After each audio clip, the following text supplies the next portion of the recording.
way. Aki bing gravel. Yen ba kon ga yellow kan si traffic ya. Para ada tamin jebel jais. Pero ajak ako na market. Mata pa saja kagil mga prutas saja. Pero sukla ada traffic.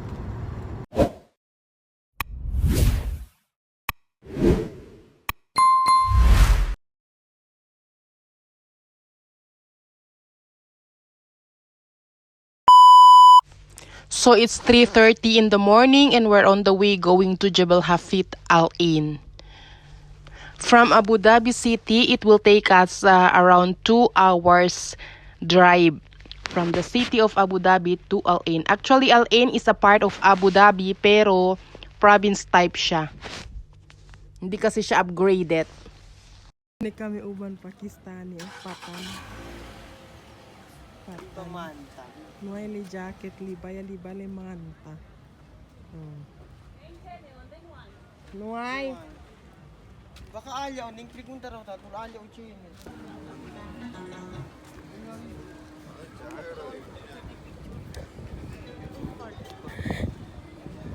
Lamaya bukwan o soko.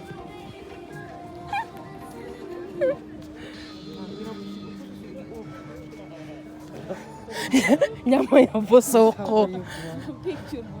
Lamaya po soko.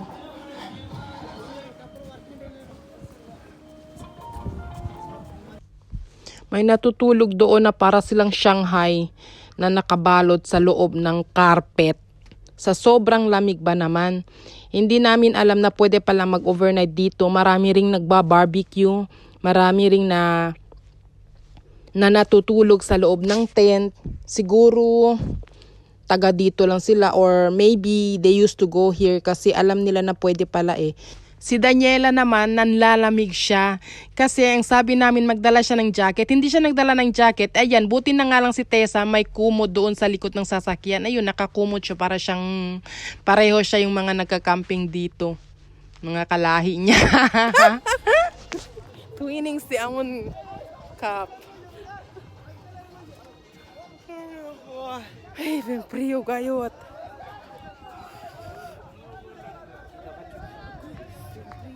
Hindi ka to basta priyo, hindi ka chupurito kami naman lang ka tili detras.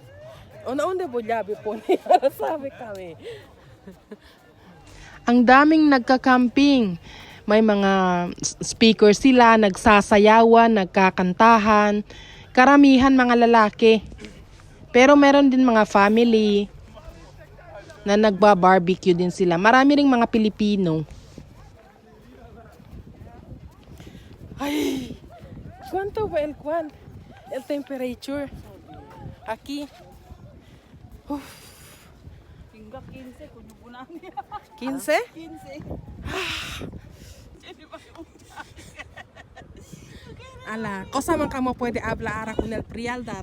Kamar no kere kamo man jacket, no kere kamo man jogging pants. Ara, Uy, chinig puigo alya o kanila. temblando ya kamo. Chinig puigo. Bueno, nakita ya kanila man kuan oh. Anda mo kayo mo ablaya. It's worth the view. Ese kyo alain pa pa si. Hindi ya para ya si. Onde si Oman ya. Chinig ka Oman ni ya jacket siya, ning. Unja mo ka jacket di. Tanya nga ni. Napurkete ha. Ang picture kita ning. Uy, ese ali. Oman ya sa ali. Anya na ulo Al Ain City din na. Saka ano yung timiyo ka na niya? Yung gonta? Oh, sige ya. Ha? Ito yung makikita nyo sa taas, parang plaza siya. Pwedeng mag-park ng mga sasakyan. Tapos dito na rin kayo pwedeng kumain, mag-overnight, camping, ganito. Camino sa esa direct.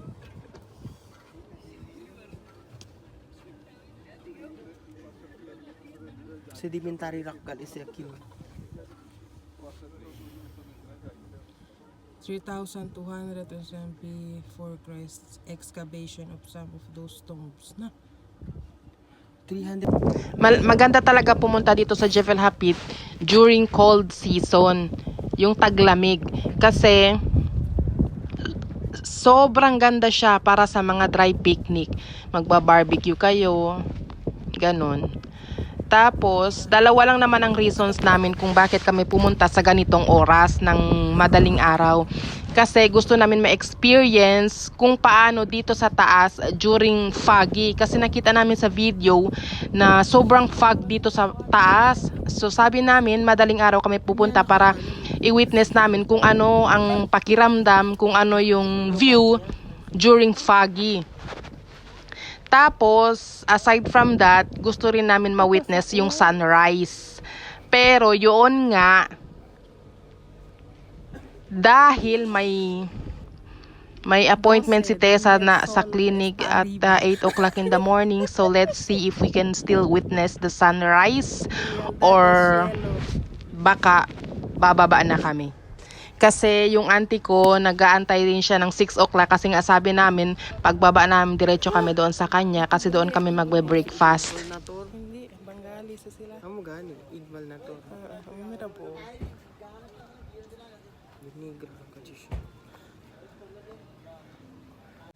Maganda kasi ang view dito pag gabi kasi makikita mo yung lights ng Al Ain City at yung lights naman papuntang Oman.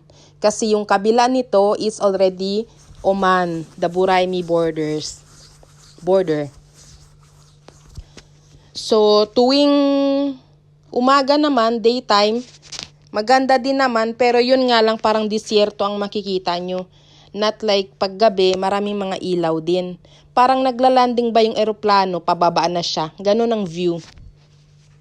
Nakakagutom dahil sobrang lamig. Tapos yung simoy ng hangin, naku po, amoy barbecue. Kasi kung saan-saan nagbabarbecue. Naku po, nakakagutom. Dati kasi itong plaza dito, may restaurant siya sa gitna. Tapos ang daming mga banyo, ang daming may palaruan ng mga bata, parang playground siya. Kung saan mag-e-entertain yung mga bata. Tapos ngayon wala na. Under renovation ata.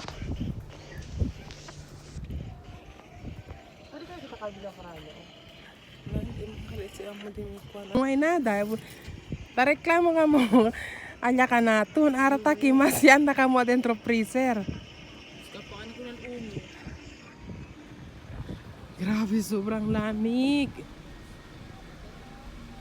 Jabal Hafit or Jabal and Hafit, literally empty mountain, is a mountain in the region of Tawam on the border of the United Arab Emirates and Oman, which may considered an outlier of the Hajar Mountains in eastern Arabia. Due to its proximity of the main Hajar range, the mountain may be considered as being part of the Hajar range to the north of the UAE city of Al Ain and in the eastern region of Emirates of Abu Dhabi and the adjacent Omani town of Al Buraimi. Para niya tambong mira.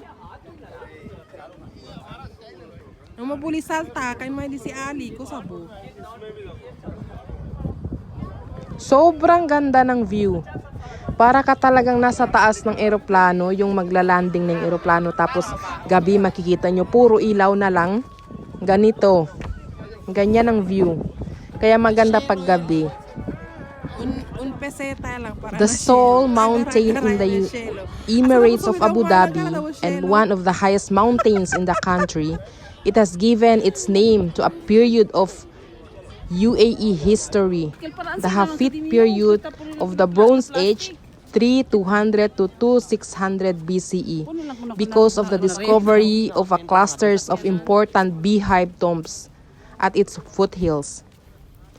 As of 2017, the mountain is recognized as being part of a national park and was incorporated into the Sheikh Zayed network of protected areas in 2018.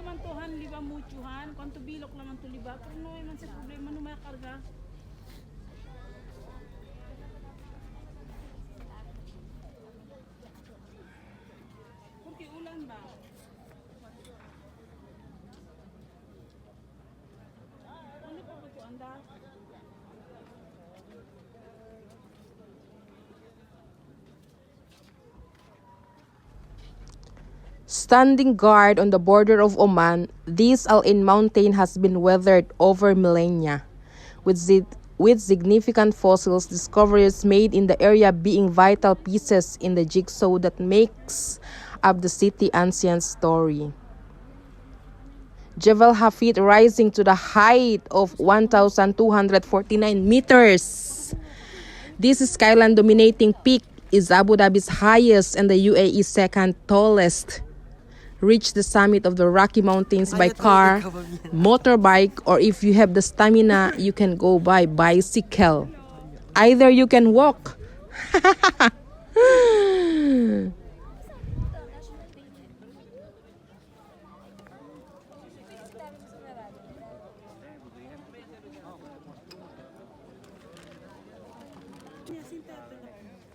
So, eto guys, nagpapakita na yung araw. Pero, we have to wait for a few minutes more. Nag-aalala kasi si Tessa, baka malate siya doon sa appointment niya sa clinic eh. So, let's see. Wala talaga kaming tulog kasi si Daniela umuwi ng 1 o'clock. Tapos, gising pa ako pagdating niya. Pero si Tessa natutulog na. Tapos, sabi ko mag-a-alarm ako. Pero hindi ako nakapag-alarm. Buti na lang, sakto yung pagtulog ko. Si Tessa naman bumangon. Ayun. Yeah.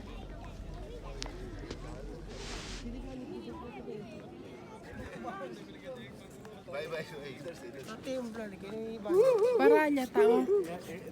Ay aja el sunrise gali.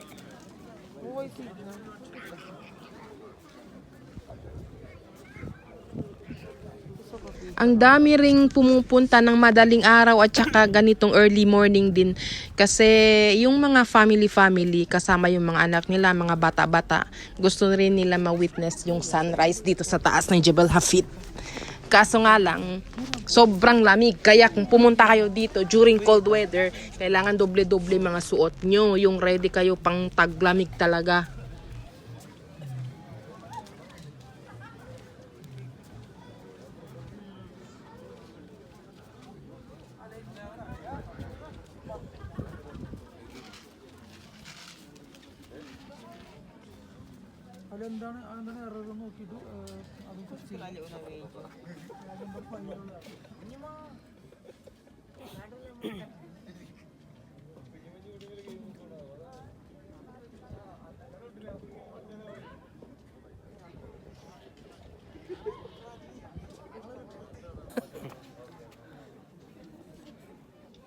Mga buhaya ng Kongreso nandito na nakakulong sa Al Ain.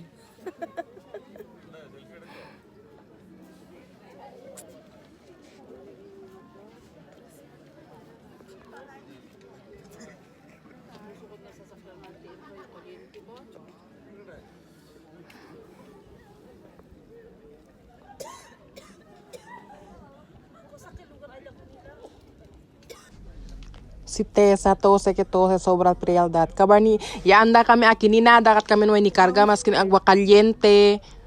Bueno pa kel unlaw aya o Pilipino, ya liga sila ara lang sila liga, pero do akal sila tiene fiesta. Bien ready gat sila todo comida na casa kabagat sila karga. Kami ni agwa para toman, way kami ni karga. Para ya lang gayot. So we are waiting for the sunrise.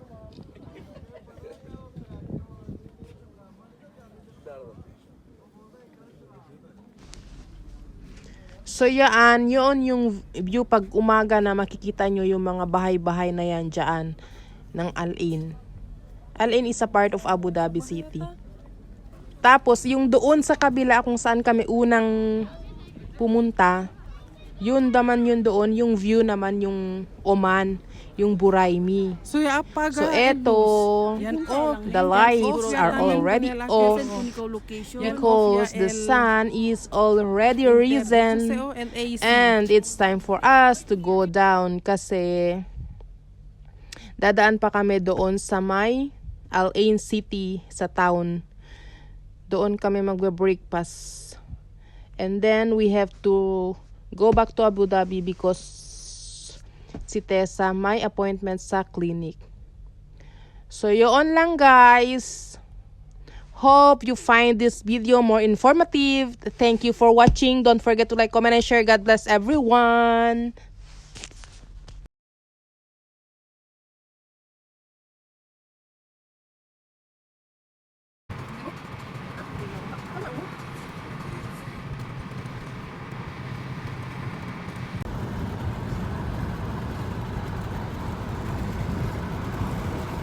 Ganito na